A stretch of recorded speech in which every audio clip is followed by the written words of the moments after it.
Oke, baik. Assalamualaikum warahmatullahi wabarakatuh. Selamat pagi, Bapak, Ibu dosen, dan juga teman-teman sekalian.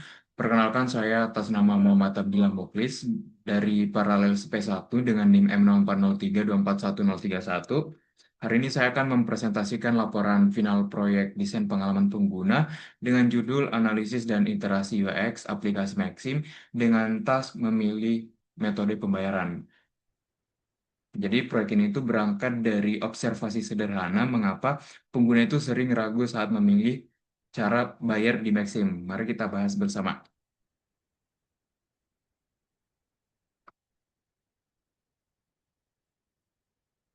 Oke, jadi pertama mengapa saya memilih metode pembayaran.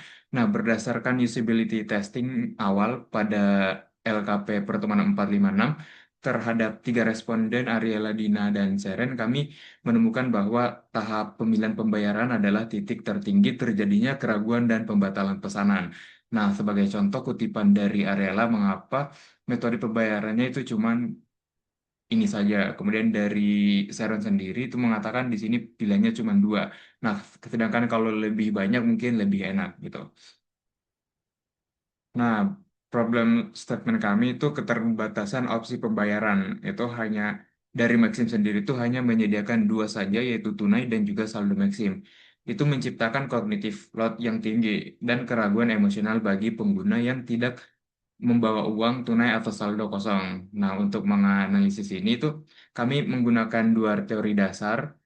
Yang pertama itu task analisis dari Lazar et al. Tahun 2017 untuk memetakan langkah pengguna dan mengidentifikasi friction points. Kemudian cognitive load theory itu dari Sweller tahun 1988 karena desain yang memaksa validasi mental berulang itu justru memperlambat keputusan di momen kritis.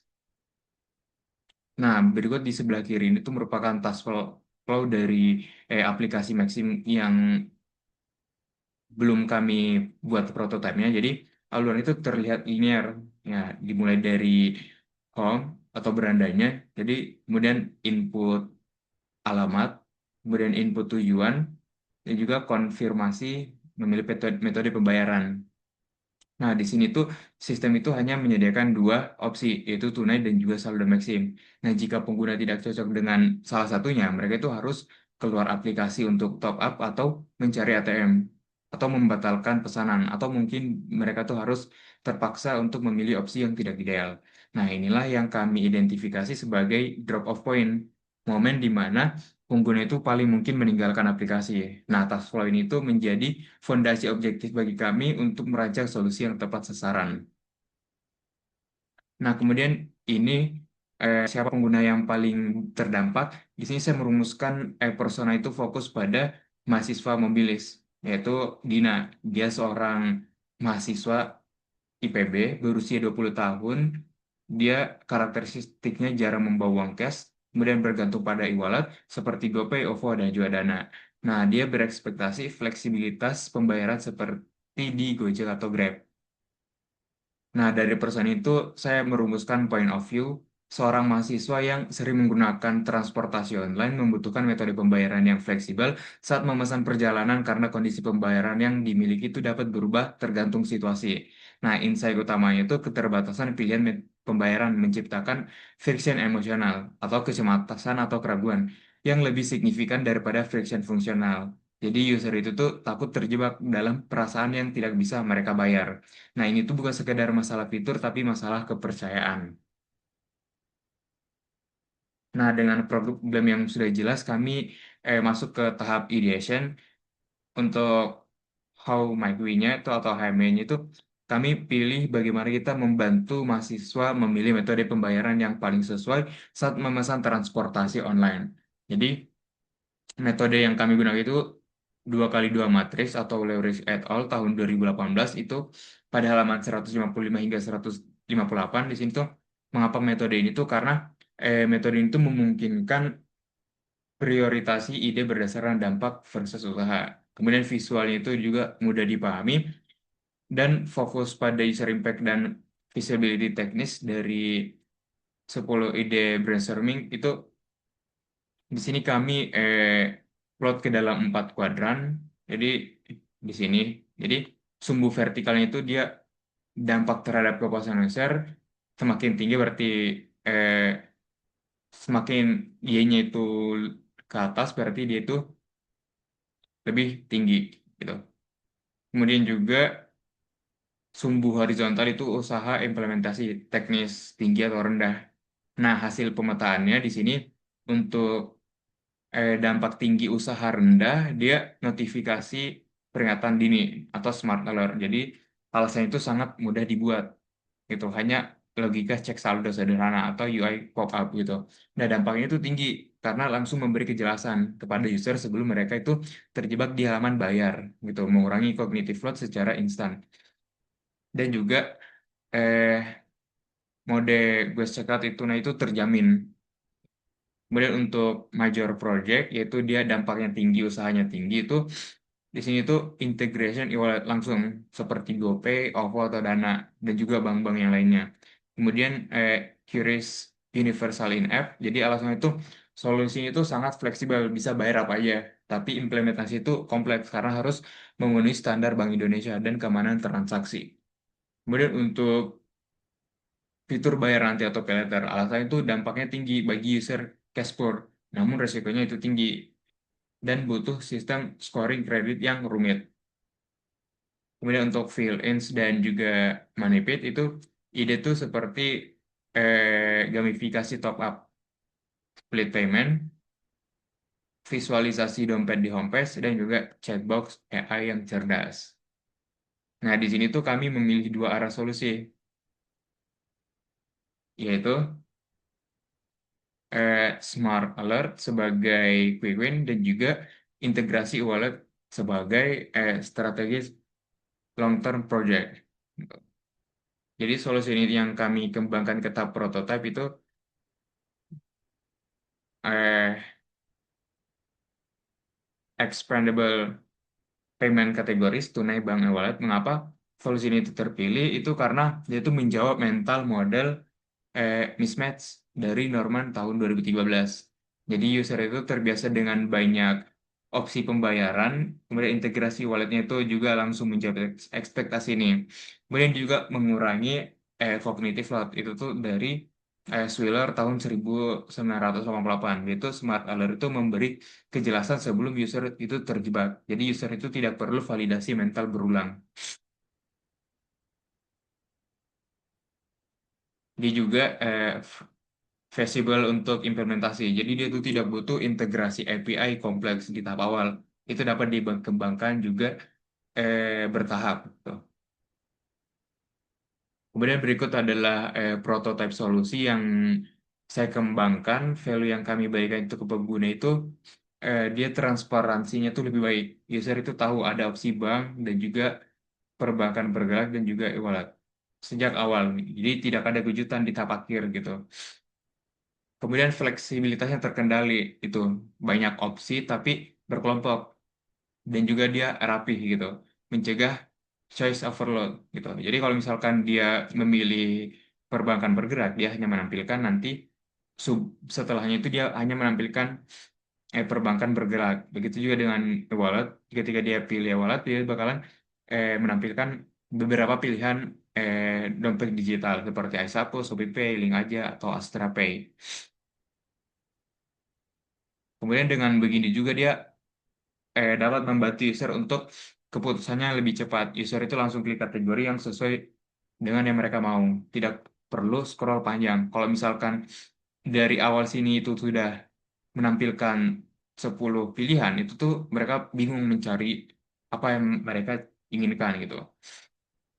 Kemudian untuk perubahan utama dari apa dari Maxim kemudian prototipe yang telah saya kembangkan. Kemudian untuk opsi pembayaran di aplikasi Maxim sebelum itu dia hanya menyediakan dua opsi pembayaran saja yaitu tunai dan juga saldo Maxim.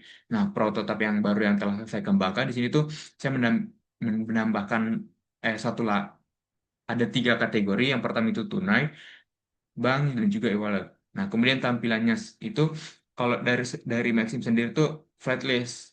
Kemudian kalau yang telah prototipe baru itu tuh dia expandable accordion. Nah, kemudian untuk langkah metode pembayaran itu Kalau sebelumnya dari eh, Maxim sendiri itu dia cuma hanya satu klik. Nah, kemudian kalau prototipe baru yang telah saya kembangkan itu dia dua klik, pilih kategori, kemudian pilih sub opsi. Nah, kemudian untuk informasi saldo itu kalau dari Maxim sebelum itu dia kurang jelas. Nah, sedangkan kalau dari saya sendiri yang pengen saya kembangkan itu ketika dia memilih tampilan di kategori e-wallet, itu tuh bakalan menampilkan informasi saldo gitu. Jadi misalkan di Aisaku gitu berapa nanti itu bakalan menampilkan berapa total apa saldo saku di Aisaku gitu. Nah, kemudian ini mungkin aku bakal menjelaskan terkait Taskforce solusi yang telah saya kembangkan. Jadi alurnya itu mulai dari ini halaman beranda. Jadi dia bakalan memberi input lokasi penjemputan di mana dia mau dijemput. Kemudian setelah dia mengklik down, dia tuh bakal kembali ke halaman beranda lagi. Kemudian dia memasukkan halaman tujuan sama seperti sebelumnya juga. Ketika diklik down, dia bakal kembali ke halaman beranda. Nah, di sini dia bisa memilih apakah dia mau naik motor, naik mobil, atau cuman mau antar barang. Kemudian dia memilih metode pembayaran. Nah, ketika klik metode pembayaran, situ bakal tampil tiga metode payment. Nah, kalau misalkan dia memilih cash, dia langsung tampil lagi ke halaman beranda ini. Tapi di sini tuh bakal muncul harga yang harus mereka bayar. Itu sesuai dengan jarak mereka. Nah, sedangkan kalau misalkan mereka pilih perbankan bergerak atau e-wallet, dia tuh bakalan menampilkan dulu eh, beberapa opsi perbankan atau e-walletnya. Kemudian setelah itu, setelah mereka pilih, dia bakalan menampilkan lagi beberapa instruksi yang mereka harus lakukan, seperti kayak harus login ke aplikasi ini dulu, masukkan nomor ini, melakukan transaksi, dan lain-lain. Baru masuk halaman beranda yang sama dan juga melakukan order seperti itu.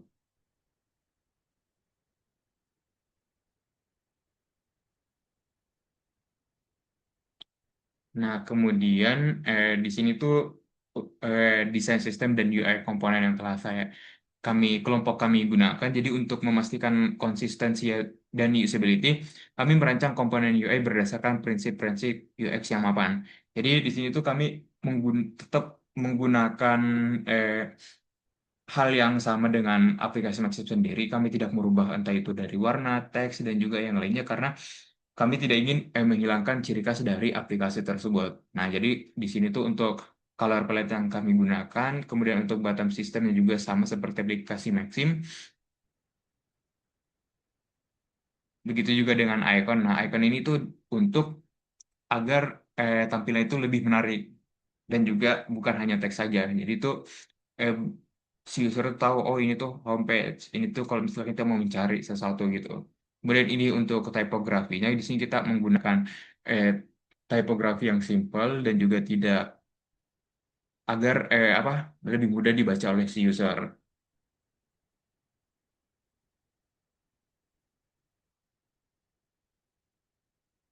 Nah, selanjutnya, setelah prototipe selesai, kami merencanakan pengujian untuk memvalidasi solusi.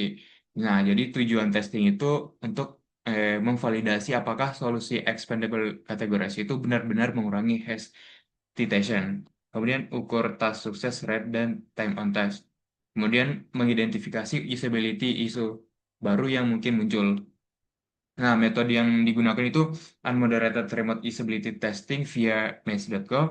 Jadi kenapa metode ini tuh kami gunakan? Karena dia tuh yang pertama lebih efisien. Dia tuh partisipan itu mengerjakan mandiri via linknya. Dan juga dia scalable, data otomatis jadi data itu otomatis terekam. Mulai dari completion rate, misclick, dan juga heat map-nya. Kemudian juga dia itu praktis untuk tugas kuliah. Jadi tidak perlu setup kayak ruangan untuk mic khusus ataupun Zoom seperti itu. Kemudian referensinya itu dari Mesh Usability.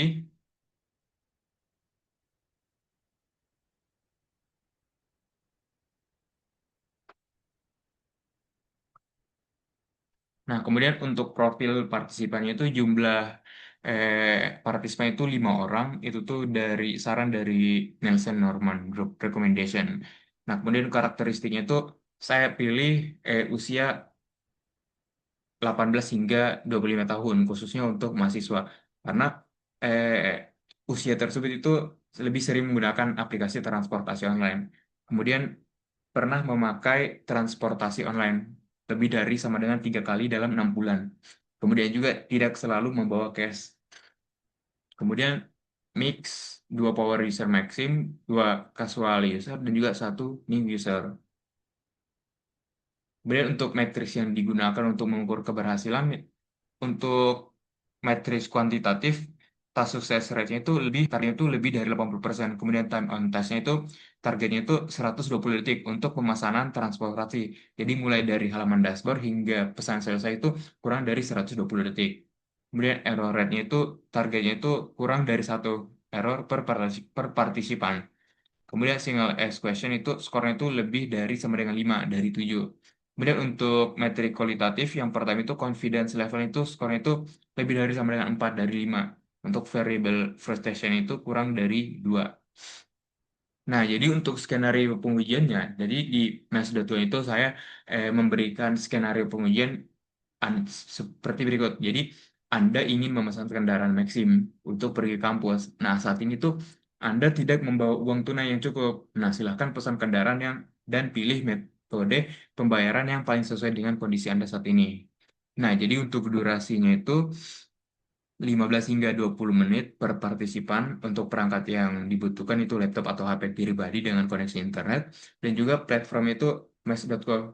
Itu tuh bisa diakses melalui browser Chrome atau Safari. Nah, ini mungkin dokumentasi dari hasil pengujian. Jadi, pengujiannya itu dilaksanakan secara remote via Mesh.co. Jadi, untuk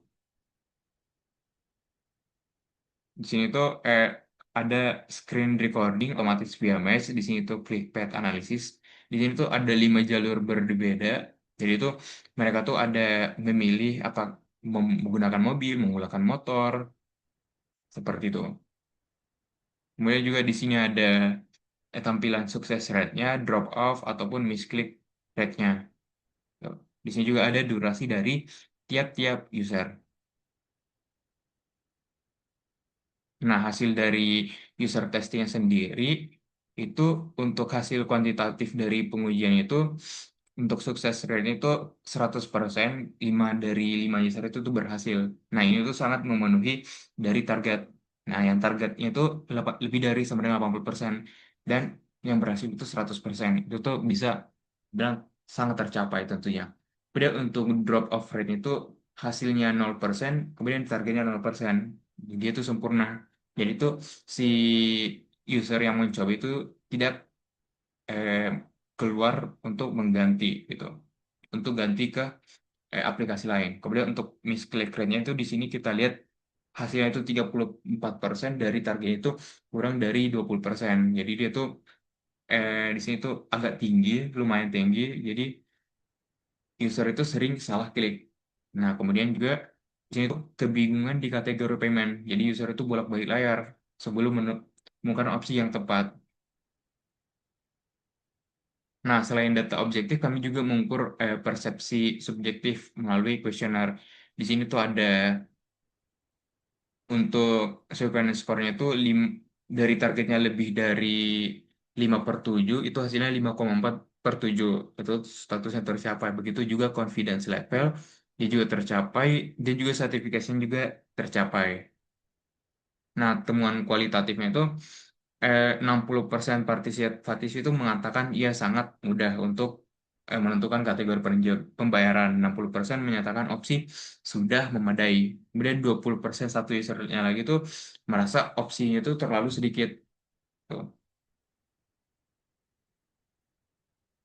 Di sini tuh kita mendapatkan temuan positif. Yang pertama itu 100% task completion. Jadi semua user itu berhasil menyelesaikan task. Tidak ada yang membatalkan di tengah jalan. Dan juga bersihnya itu sesuai dengan yang diharapkan itu kurang dari 120 detik. Tapi pada eh, part 1 atau user pertama itu tuh dia lebih dari 120, sangat jauh di atas.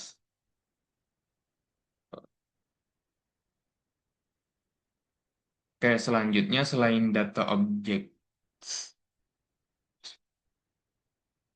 nah berdasarkan frameworks serving rating itu kami mengklasifikasikan usability isu sebagai berikut. Jadi untuk eh, moderate atau medium itu misclick rate ini itu tinggi. Jadi isunya itu 34,4% misclick rate. Kemudian affected-nya itu 3 dari 5 user, buktinya itu 4 itu dia, kalau kita lihat dia paling tinggi misclick-nya, yaitu 59%.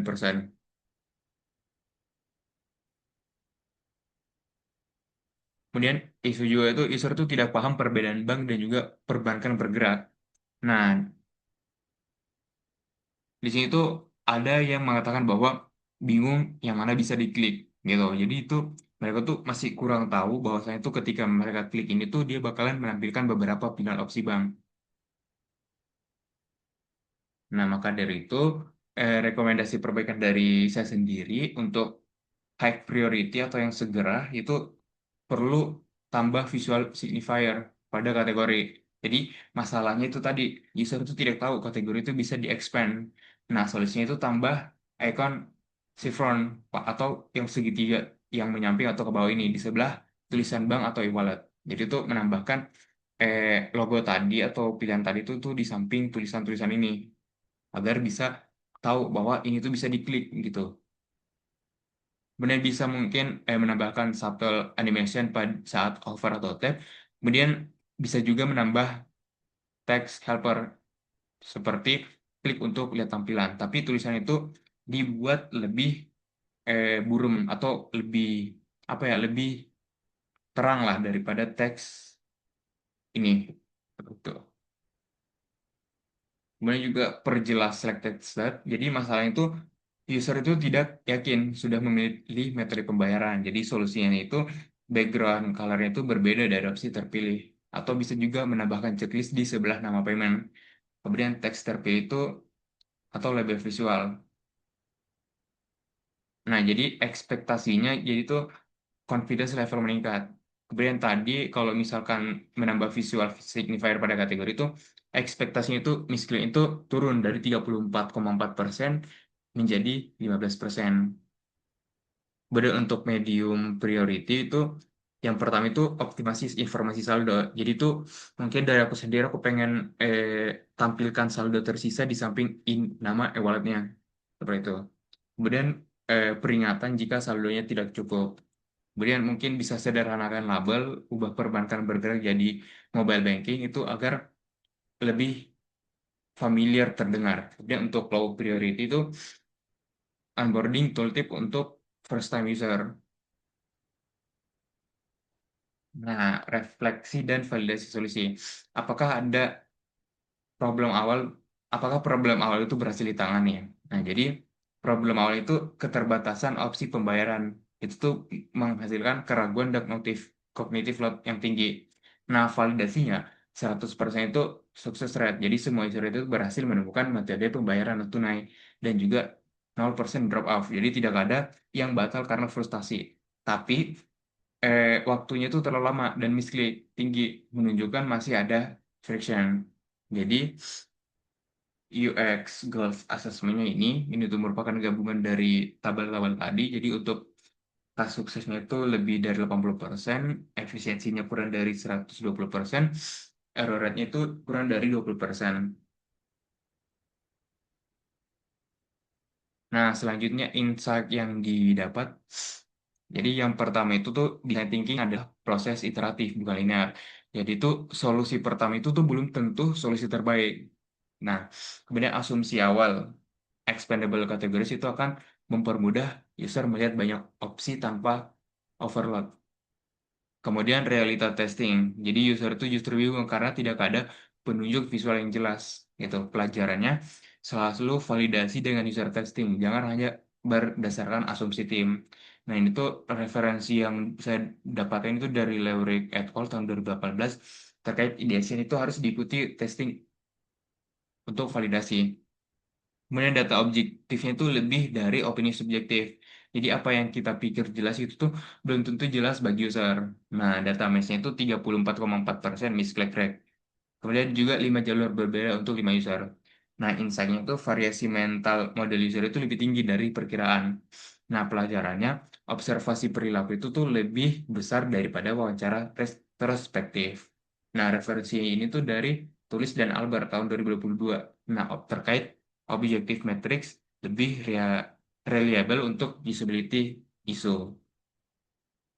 Dan juga signifier dan affordance adalah kunci interaksi. Jadi UI yang cantik itu tidak cukup jika user itu tidak tahu cara pakainya.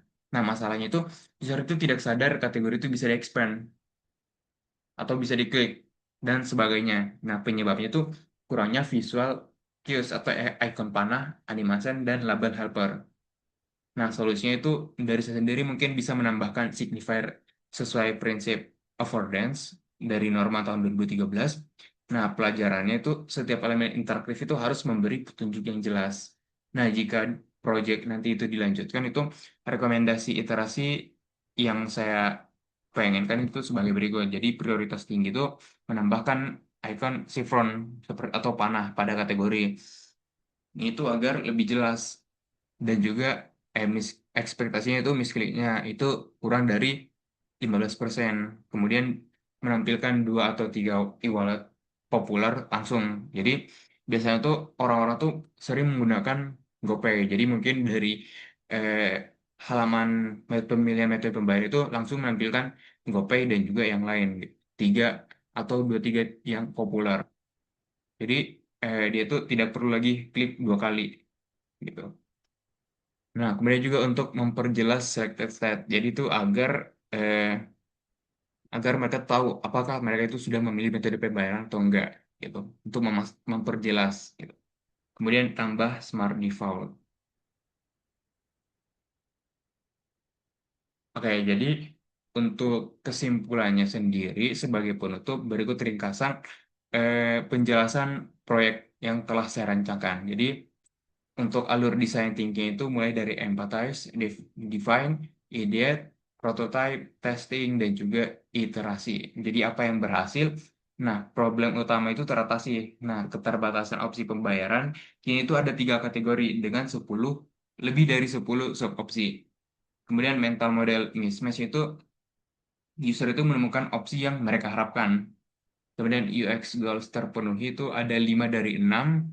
Kemudian metode valid dan efisien. Jadi 5 partisipan itu sudah cukup untuk mengungkap masalah utama.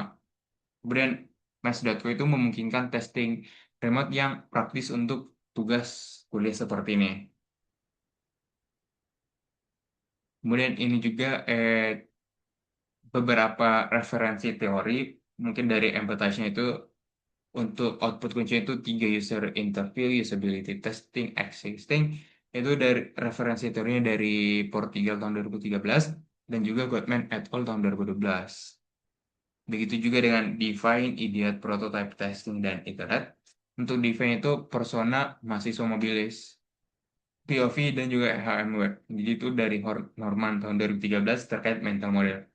Kemudian untuk ideasi, untuk 10 ide solusi itu diprioritaskan dengan 2 kali 2 matriks. Itu tuh dari Leuric et al. Tahun 2018. Kemudian prototype sendiri untuk output kuncinya itu expandable payment categorized, seperti tunai, bank, atau wallet itu tuh dari Norman tahun 2013 terkait affordance.